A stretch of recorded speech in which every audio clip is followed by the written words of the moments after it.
தமிழ் நண்பர்களுக்கு வணக்கம். இன்றைக்கி பார்த்தீங்கன்னா ஆவின் கூட்டுறவு பால் உற்பத்தி துறையிலிருந்து நோட்டிஃபிகேஷன் ரிலீஸ் பண்ணியிருக்காங்க. அதை பற்றி தான் பார்க்க போகிறோம். எனி டிகிரி முடித்தவங்க எல்லாருமே அப்ளை பண்ணலாம். நம்ம எல்லாத்துக்குமே தெரியும் இது வந்து ஸ்டேட் கவர்மெண்ட்டோடது. ஸோ இது ஒரு அரசு வேலைவாய்ப்பு.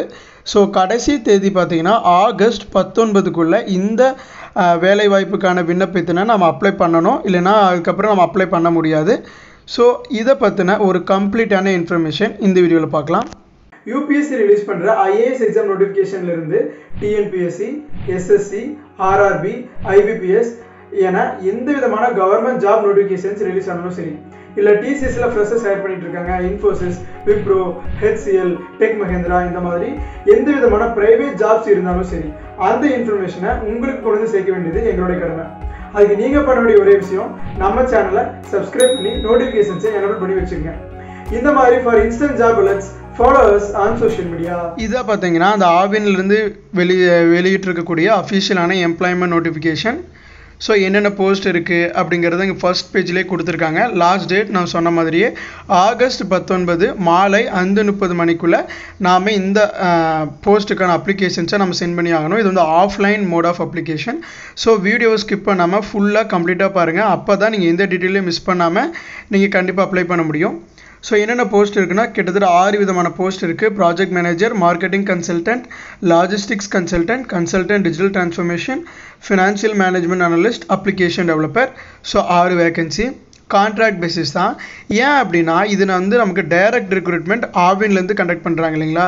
ஸோ அது வந்து பர்மனெண்ட்டாக இங்கே கொடுக்க முடியாது. ஏன்னா இப்போ ரீசெண்டாக வந்த ரூல்ஸ் படி ஸோ எல்லா ரெக்ரூட்மெண்ட்டுமே டிஎன்பிஎஸ்சிக்கு கீழே தான் நடக்கணும். அப்படிங்கிறதுனால டிஎன்பிஎஸ்சி நடக்கக்கூடிய எக்ஸாம்ஸ் மூலமாக நம்ம எக்ஸாம் எழுதி செலக்ட் ஆகி ஷார்ட் லிஸ்ட் ஆகி வந்தால் மட்டும்தான் நமக்கு பர்மனெண்ட் ஜாப். ஸோ அது இல்லாமல் நம்ம டைரக்ட் ரெக்ரூட்மெண்ட் எதில் போனாலும் கான்ட்ராக்ட் பேசிஸில் தான் இருக்கும். ஸோ கன்சாலிடேட்டட் பே பார்த்தீங்கன்னா மினிமம் எல்லா போஸ்ட்டுக்குமே 1 லேக்குக்கு மேலே தான். ஓகேங்களா, எதுவுமே 1 லேக்கு கம்மி கிடையாது. நீங்களே இந்த காலமில் பார்க்கலாம். ஸோ எக்ஸ்பீரியன்ஸ் பார்த்தீங்கன்னா எல்லாமே எக்ஸ்பீரியன்ஸ்டான போஸ்ட்டு. ஸோ அதனால தான் சேலரியும் அதிகம். ஸோ எல்லாமே மினிமம் 5 இயர்ஸ் எக்ஸ்பீரியன்ஸ் இருக்கணும் அப்படிங்கிறத எக்ஸ்பெக்ட் பண்ணுறாங்க. ஏஜ் பார்த்தீங்கன்னா மேக்ஸிமம் 45 இயர்ஸ்க்குள்ளே இருக்கணும் அப்படிங்கிறத சொல்லியிருக்காங்க. அதாவது ஜனவரி 2024 படி உங்களோட வயசு இந்த ஏஜ் லிமிட்டுக்குள்ளே இருந்துச்சு அப்படின்னா நீங்கள் தாராளமாக அப்ளை பண்ணலாம்.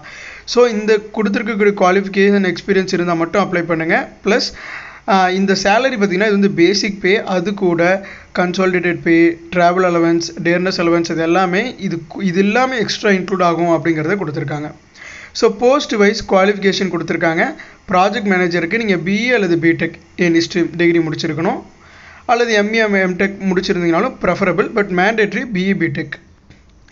மினிமம் 5 இயர்ஸ் எக்ஸ்பீரியன்ஸ் இருக்கணும். டெய்ரியில், இண்டஸ்ட்ரியல் ஆட்டோமேஷனில், இல்லை மேனுஃபேக்சரிங் கம்பெனியில் ஒர்க் பண்ண எக்ஸ்பீரியன்ஸ் இருக்கணும் அப்படிங்கிறத கொடுத்துருக்காங்க. டெய்ரி இண்டஸ்ட்ரியிலேயே ஒர்க் பண்ண அட்வான்டேஜ் இருந்துச்சுன்னா ரொம்பவே நமக்கு plus. So duties and responsibilities எந்த மாதிரியான ஒர்க் இருக்கும். ஸோ டெய்லி இருக்கக்கூடிய இன்ஜினியரிங் ஒர்க்ஸ் எல்லாம் ஹேண்டில் பண்ணுறது, ப்ராஜெக்ட் ரிப்போர்ட் ரெடி பண்ணுறது, கம்ப்ளைன்ஸ், ஸோ எல்லா ரெகுலேஷன்ஸ், கம்பெனி பாலிசி இதெல்லாம் கரெக்டாக ஃபாலோ பண்ணுறாங்களா, ஸோ ப்ராஜெக்ட் எல்லாமே வித்தின் மென்ஷன் பண்ணியிருக்கக்கூடிய டைமு காஸ்ட்டுக்குள்ளே நம்மளால் கம்ப்ளீட் பண்ண முடியுமா, ஸோ எல்லா மெயின்டெனன்ஸ் ஒர்க்கு, ஸோ கோஆர்டினேட்டிங் அந்த என்னென்ன குவாலிட்டி அஷூரன்ஸ், டெய்ரிங், இன்ஜினியரிங், ஸோ எல்லா டீம்ஸோட குவாலிட்டி அந்த கோஆர்டினேட் பண்ணி ஒர்க் பண்ண வைக்கிறது. ஸோ இந்த மேனேஜ்மெண்ட் ரிலேட்டடான ஒர்க். ஏன்னா அது ரோல் பார்த்திங்கன்னா ப்ராஜெக்ட் மேனேஜர். ஸோ இது மேனேஜ்மெண்ட் ரிலேட்டடான ரோல். அதுக்கடுத்து செகண்ட் ரோல் பார்த்தீங்கன்னா மார்க்கெட்டிங் கன்சல்டன்ட். இதுக்கு குவாலிஃபிகேஷன் எனி யூஜி டிகிரி, அது கூட ப்ளஸ் எம்பிஏ முடிச்சிருக்கணும், ஃபுல் டைம் எம்பிஏ. அதில் அந்த எம்பிஏ நீங்கள் எந்த யூனிவர்சிட்டி அல்லது காலேஜில் முடிச்சிருக்கீங்களோ அந்த காலேஜோட NIRF இந்தியா ரேங்கிங் ஃபர்ஸ்ட்டு 100க்குள்ளே இருந்துச்சு அப்படின்னா உங்களுக்கு preference. Experience minimum 10 years of sales and மார்க்கெட்டிங்கில் எக்ஸ்பீரியன்ஸ் இருக்கணும். டியூட்டிஸ் அண்ட் ரெஸ்பான்சிபிலிட்டிஸ் பார்த்தீங்கன்னா மார்க்கெட்டிங் பிளான் ரெடி பண்ணுறது, எந்தெந்த ப்ராடக்ட் இப்படிலாம் மார்க்கெட் பண்ணால் நம்ம கஸ்டமர்கிட்ட ரீச் பண்ணலாம். ஸோ காமர்ஸ் இப்போ எல்லாமே பார்த்திங்கன்னா ஆன்லைன் மார்க்கெட் தான். ஸோ அந்த காமர்ஸில் நம்மளோட ப்ராடக்ட் எப்படி டெவலப் பண்ணலாம், ஸோ அதில் ஏதாச்சும் ஒரு கம்ப்ளைண்ட்ஸ் வருது அப்படின்னா அதை நம்ம எப்படி அட்ரஸ் பண்ணுறது, கஸ்டமர் கேர் எப்படி ப்ரொவைட் பண்ணுறது. ஸோ இந்த மாதிரியான ஸ்ட்ராட்டஜிலாம் யூஸ் பண்ணால் நம்ம சேல்ஸ் டார்கெட் அச்சீவ் பண்ண முடியும், சேல்ஸ் இம்ப்ரூவ் பண்ண முடியும். ஸோ அந்த மாதிரியான ஒர்க்காக இருக்கும். தேர்ட் ரோல் பார்த்திங்கன்னா லாஜிஸ்டிக்ஸ் கன்சல்டன்ட். இதுக்கு any UG degree plus full time MBA முடிச்சிங்கன்னா அப்ளை பண்ணலாம். 5 இயர்ஸ் எக்ஸ்பீரியன்ஸ் இருக்கணும் லாஜிஸ்டிக்ஸில். டியூட்டிஸ் பார்த்தீங்கன்னா ரிலேட்டடான அந்த லாஜிஸ்டிக்ஸ் சம்மந்தப்பட்ட ஒர்க் தான். ஸோ ஒரு ப்ராடக்ட் டெலிவரி, இப்போ ஒரு கஸ்டமர் ஒரு ப்ராடக்ட் ஆர்டர் பண்ணுறாங்கன்னா நம்ம எந்த மாதிரியான அந்த ப்ராடக்ட் மேனுஃபேக்சர் பண்ணி கஸ்டமருக்கு போய் டெலிவரி ஆகிற வரைக்கும் ஸோ நம்ம தான் அந்த ப்ராடக்ட்டை ஹேண்டில் பண்ணணும் லாஜிஸ்டிக்ஸ் பெர்ஸ்பெக்டிவில். ஸோ அந்த மாதிரியான ஒர்க் தான் இருக்கும். கன்சல்டன்ட் டிஜிட்டல் ட்ரான்ஸ்ஃபர்மேஷன் பார்த்தீங்கன்னா BE B Tech in computer science IT ஸ்ட்ரீமில் முடிச்சவங்க அப்ளை பண்ணலாம். Master முடிச்சிருந்தாலும் preferable. ஸோ ஒரு 5 years ஆஃப் எக்ஸ்பீரியன்ஸ் இருக்கணும். இஆர்பியில் ஏதாவது ஒரு ரெப்யூட்டட் கம்பெனியில் ஒர்க் பண்ண கோடிங் லாங்குவேஜ், ஸோ அதில் ஐடி கம்பெனியில் ஒர்க் பண்ண எக்ஸ்பீரியன்ஸ் இருக்குது அப்படின்னா தாராளமாக நீங்கள் அப்ளை பண்ணலாம். இதுலேயே நீங்கள் சர்டிஃபிகேஷன்ஸ் வச்சு முடிச்சிருக்கீங்க, ERP certification, CCNA, CCNP, so இந்த மாதிரியான சர்டிஃபிகேஷன்ஸ் எல்லாம் முடிச்சிருக்கீங்க அப்படின்னா ஆடட் அட்வான்டேஜ். ஸோ பார்த்தீங்கன்னா என்ன ரோல் என்ன ஒர்க் இருக்கும் அப்படின்னா நம்ம வந்து இஆர்பி சாஃப்ட்வேரில் இன்ஸ்டால் பண்ணி ஐடி ரிலேட்டடான ஒர்க்குங்க இது சொல்ல போனால். ஓகேங்களா, ஃபுல் அண்ட் ஃபுல் ஒரு ஐடி நாலேஜ் நமக்கு வேணும். எனக்கு வந்து computer based software based work. So IT knowledge நமக்கு இந்த ரோலுக்கு வேணும். பார்த்தீங்கன்னா Linux, Unix, VMware, virtual, so இந்த ஓஎஸ் அப்கிரேடு, ஸோ இதெல்லாமே பார்த்தீங்கன்னா ஐடி ஃபீல்டில் இருக்கவங்களுக்கு இதெல்லாம் ஒரு பேசிக் ஒரு ஆஸ் யூஷுவல் ஒரு ஆக்டிவிட்டி தான். ஸோ அந்த மாதிரியான ஒரு ஒர்க் தான். 5வது ரோல் பார்த்தீங்கன்னா ஃபினான்ஷியல் மேனேஜ்மெண்ட். இதுக்கு எனி யூஜி டிகிரி, அது கூட எம்பிஏ இன் ஃபினான்ஸ் முடிச்சிருக்கணும், அல்லது ஏதோ ஒரு யூஜி டிகிரி முடிச்சுட்டு அது கூட சார்ட்டர்ட் அக்கௌண்டன்ட் கிளியர் பண்ணியிருந்தீங்க அப்படின்னா ஃபைனல் கிளியர் பண்ணியிருக்கணும். இல்லைனா எனி யூஜி டிகிரி, அது கூட சிஎஃப்ஏ ப்ரோக்ராம் சிஎஃப்ஏ இன்ஸ்டியூட்டில் பாஸ் பண்ணியிருக்கீங்க அப்படின்னா அப்ளை பண்ணலாம். மினிமம் 5 years ஆஃப் எக்ஸ்பீரியன்ஸ் இருக்கணும். இந்த ரெலவெண்ட் டிசிப்ளினில் உங்களுக்கு ஒர்க் பண்ண எக்ஸ்பீரியன்ஸ் இருக்கணும். டியூட்டிஸ் அண்ட் ரெஸ்பான்சிபிலிட்டிஸ் பார்த்தீங்கன்னா ஃபினான்ஸ், ஸோ அக்கௌண்ட்ஸ் மேனேஜ் பண்ணுறது, இன்கம் டேக்ஸ் கம்ப்ளைன்ஸ் செக் பண்ணுறது, GST compliance, so coordination, so எல்லாமே என்னென்ன ஏரியாவில் நமக்கு ப்ராஃபிட் லாஸ், ஸோ ஃபினான்சியல் ரிலேட்டடான ஒர்க். அதுக்கடுத்து application developer, same engineering in IT discipline, computer சயின்ஸில் முடிச்சுங்க அப்ளை பண்ணலாம். 5 years ஆஃப் எக்ஸ்பீரியன்ஸ் இருக்கணும். ஆப் டெவலப்பராக JavaScript, Spring frameworks எல்லாம் தெரிஞ்சிருக்கணும். MySQL, போஸ்ட்கிரஸ், SQL, ஸோ அதெல்லாம் தெரிஞ்சவங்க ப்ரெஃபரபிள். டியூட்டிஸ் அண்ட் ரெஸ்பான்சிபிலிட்டிஸ் பார்த்தீங்கன்னா நம்மளுடைய வேலையை அப்ளிகேஷன்ஸை டெவலப் பண்ணி லான்ச் பண்ணுறது தான். ஸோ யூசர் ரெக்குயர்மெண்ட்ஸுக்கு தகுந்த மாதிரி நம்ம டிசைன் பண்ணி கொடுக்கணும். செலெக்ஷன் ப்ராசஸ், ஃபர்ஸ்ட்டு உங்களுக்கு அந்த போஸ்ட்டுக்கு சொன்ன குவாலிஃபிகேஷன் இருக்குது அப்படின்னா அதுக்கே 25% வெயிட்டேஜ், ஸோ 20 marks. ப்ரெஃபரன்ஸ் பார்த்தீங்கன்னா ஹையர் குவாலிஃபிகேஷன், நீங்களும் அது சேம் டொமைன் தான், பட் அந்த இன்னொருத்தர் மாஸ்டர்ஸ் முடிச்சிருக்காரு, நீங்கள் பேச்சுலர்ஸ் மட்டும் தான் முடிச்சிருக்கீங்க அப்படின்னா அவருக்கு தான் ஹை ப்ரெஃபரன்ஸ். எக்ஸ்பீரியன்ஸ் பார்த்தீங்கன்னா ரெக்வயர்டு எக்ஸ்பீரியன்ஸ் இருக்குது அப்படின்னா 50%, 30 marks. அது கூட அடிஷ்னலாக எக்ஸ்பீரியன்ஸ் இருந்துச்சு அப்படின்னா 10. இப்போ மினிமம் 2 years அந்த எக்ஸ்பீரியன்ஸ் இருக்குது அப்படின்னா ரொம்பவே அட்வான்டேஜ். ஏன்னா ஓவராலாக 5 year எக்ஸ்பீரியன்ஸ் மினிமம் கேட்குறாங்க.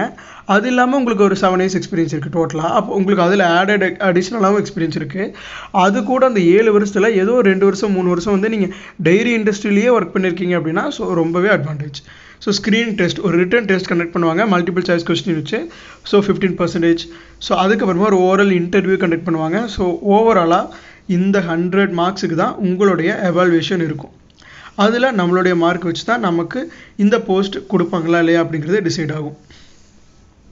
ஏஜ் ரிலாக்ஸேஷன் இருக்குது அப்படின்னா இருக்குது. எஸ்சி கேண்டிடேட்ஸ்க்கு 5 years, எம்பிசி, டிசி, பிசி கேண்டிடேட்ஸ்க்கு 2 years ஏஜ் ரிலாக்ஸேஷன் கொடுத்துருக்காங்க. அப்ளிகேஷன் ஃபீஸ் பார்த்தீங்கன்னா ஜென்ரல் அன்ரிசர்வ்ட் கேண்டிடேட்ஸ்க்கு 1000, எஸ்சிஎஸ்டி கேண்டிடேட்ஸ்க்கு 500. நம்ம இது நெஃப்ட் அல்லது யூபிஐ பேமெண்ட்லாம் பண்ணலாம். ஸோ இதுதான் அந்த டீட்டெயில்ஸ். ஸோ இந்த அக்கௌண்ட் நம்பருக்கு நீங்கள் பேமெண்ட் பண்ணிவிட்டு அந்த பே பண்ண அந்த ரிசிப்டை பிரிண்ட் எடுத்து அட்டாச் பண்ணுங்கள். ஏன்னா இது offline mode of application. So இதுதான் இந்த அப்ளிகேஷனை சென்ட் பண்ணக்கூடிய அட்ரஸ், மேனேஜிங் டைரக்டர், ஸோ சென்னைக்கு தான் இந்த அட்ரஸ் அட்டாச் பண்ண போகிறோம். First application form download link நம்ம டிஸ்கிரிப்ஷனில் இருக்குது. ஸோ அப்ளிகேஷன் ஃபார்மை டவுன்லோட் பண்ணி பிரிண்ட் எடுத்து கம்ப்ளீட்டாக ஃபில் பண்ணிக்கிங்க. அது கூட இந்த பேமெண்ட் ரிசிப்டை அட்டாச் பண்ணிக்கிங்க. ப்ளஸ் உங்களுடைய ஏஜ் ப்ரூஃப், கம்யூனிட்டி சர்டிஃபிகேட், உங்களுடைய 10th mark sheet, 12th mark sheet, degree mark sheet, experience certificate, உங்களோட அப்ளிகேஷன் ஃபீஸ் அந்த ரிசிப்ட், இதெல்லாம் பார்த்தீங்கன்னா இருந்தால் உங்களுக்கு டிசபிலிட்டி இருந்தால் சர்டிஃபிகேட் அட்டாச் பண்ணணும். சர்வீஸ் மேனாக இருந்தீங்கன்னா அந்த சர்டிஃபிகேட் அட்டாச் பண்ணணும். ஸோ இந்த கேட்டிருக்க எல்லா டாக்குமெண்ட்ஸையும் நீங்கள் அட்டாச் பண்ணிவிட்டு நீங்கள் அப்ளிகேஷனை சென்ட் பண்ணலாம். ஸோ இதுதான் இந்த நோட்டிஃபிகேஷன். இந்த நோட்டிஃபிகேஷனுக்கான லிங்க்கும் அப்ளிகேஷன் ஃபார்முக்கான லிங்க்கும் நம்ம வீடியோக்கு கீழே டிஸ்கிரிப்ஷனில் இருக்குது. ஸோ வில்லிங் இருக்கீங்க எல்லாமே டவுன்லோட் பண்ணி அப்ளிகேஷன் ஃபில் பண்ணி சென்ட் பண்ணுங்கள். ஸோ இந்த மாதிரியான எந்த ஒரு ஜாப் அப்டேட்ஸையும் நீங்கள் மிஸ் பண்ணக்கூடாது அப்படின்னா நம்ம சேனலை சப்ஸ்கிரைப் பண்ணி நம்ம சேனலில் ஒரு மெம்பராக ஜாயின் பண்ணிக்கிங்க. Thank you friends, thank you all.